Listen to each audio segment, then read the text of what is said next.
When Magic Kingdom opened on October 1st, 1971, Adventureland was one of the opening lands of the park. The land was originally only home to 3 attractions and only half of what we know today. Over the last 50 years plus, Magic Kingdom's Adventureland has significantly evolved, becoming one of the most cohesively themed lands at the park. This is the complete history of Magic Kingdom's Adventureland. When Adventureland opened in 1971, guests could experience 3 attractions: the walk-through Swiss Family Treehouse, the animatronic show Tropical Serenade, which was a replica of Disneyland's Tiki Room, and the only ride, the Jungle Cruise. Additionally, the land features several restaurants, including the quick-service location Adventureland Veranda and the Sunshine Treehouse Terrace next to the Tropical Serenade, selling Dole Whips and the home of the Orange Bird. However, there was one attraction at the newly opened Magic Kingdom that guests continually asked about: Pirates of the Caribbean. The ride wasn't originally going to be added to Magic Kingdom, as Imagineers thought that Florida's close location to the Caribbean would mean locals would be fed up with pirate stories, instead planning on creating a similar style attraction for Frontierland called the Western River Expedition. After the repeated complaints from guests about the lack of a Pirates of the Caribbean attraction, the ride was fast-tracked to be added to Adventureland, but a slightly smaller version.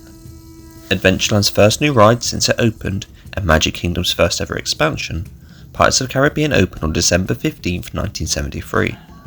Adventureland would mainly remain the same then until the 1990s, except for the opening of Aloha Isle in 1982 next to the Adventureland Veranda. It would be over 20 years after the addition of Pirates of the Caribbean that Adventureland would receive its next major change.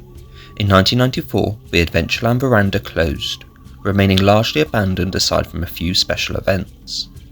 On January 16, 1997, Shrunken Ned's Junior Jungle Boats opened in Adventureland, an additional charge remote-control boats attraction. The same year, on September 1st, the Tropical Serenade was closed due to guests becoming increasingly disinterested in the attraction, occasionally opting to leave the show halfway through. It was replaced on April 5, 1998 by the Enchanted Tiki Room under new management, an overlay of the Tiki Room starring Zazu from The Lion King and Iago from Aladdin, attempting to be a more contemporary version of what was there before, although many guests saw this update as more of a downgrade for the attraction. Still, it would remain in the park for the next decade. By the start of the 21st century, Michael Eisner wanted a new permanent attraction at Walt Disney World themed to Aladdin. As a result, on May 24, 2001, the Magic Carpet of Aladdin opened in front of the Tiki Room, transforming that section of Adventureland into an Arabian marketplace. After the success of Pirates of the Caribbean in 2003, and to tie into the upcoming sequel Dead Man's Chest in 2006, several Jack Sparrow animatronics were added to Pirates of the Caribbean, further tying the attraction to the movie franchise it spawned. The attraction received further changes, mainly to its facade, most notably the removal of a Barker bird from the attraction's entrance. On June 29, 2009, the Pirates League opened adjacent to Pirates of the Caribbean, a pirate version of a Bibbidi Bobbidi boutique that had operated in Fantasyland since 2007. The 2010s saw a lot of changes in Adventureland, for the most part for the better. On January 12, 2011, the Enchanted Tiki Room under new management closed following a fire on the roof of the attraction.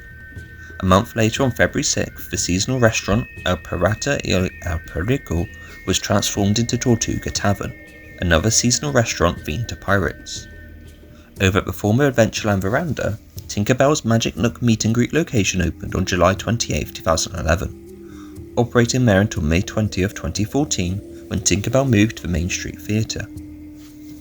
Following the closure of the Enchanted Tiki Room under new management at the start of the year, on August 15, 2011, Walt Disney's Enchanted Tiki Room opened, a shortened version of the original Tropical Serenade, complete with original pre-show. The following year, on September 20, 2012, Shrunken Ned's Junior Jungle Boats closed as construction began on the new scavenger hunt, A Pirate's Adventure, Treasures of the Seven Seas, which opened on May 31, 2013.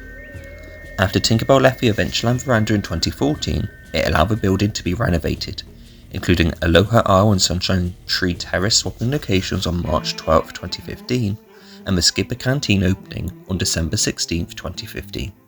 a new table service location themed to the Jungle Cruise and the Society of Explorers and Adventurers. The Skipper Canteen didn't replace the entirety of the Adventureland veranda, with a portion of it being converted into Magic Kingdom's Club 33, opening in 2018. The same year, Pirates of the Caribbean received another update, this time updating the attraction's auction scene. Skipping forward to 2020, alongside the temporary closure of Magic Kingdom, from March 16, 2020, the Pirates League permanently closed. An update to the Jungle Cruise began construction whilst the attraction remained open, being completed by August 26, 2021, including the addition of an updated Trap Safari scene and lots of monkeys.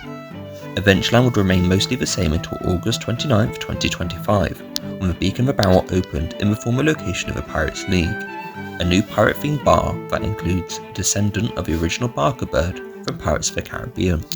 Magic Kingdom's Adventureland looks quite different from the original version, thanks to the addition of the Magic Carpets of Aladdin and Pirates of the Caribbean, alongside multiple pirate-themed offerings over the years. The Enchanted Tiki Room and Jungle Cruise have seen various updates over the years, and the Adventureland veranda now has a worthy successor in its former location in the form of a Skipper Canteen.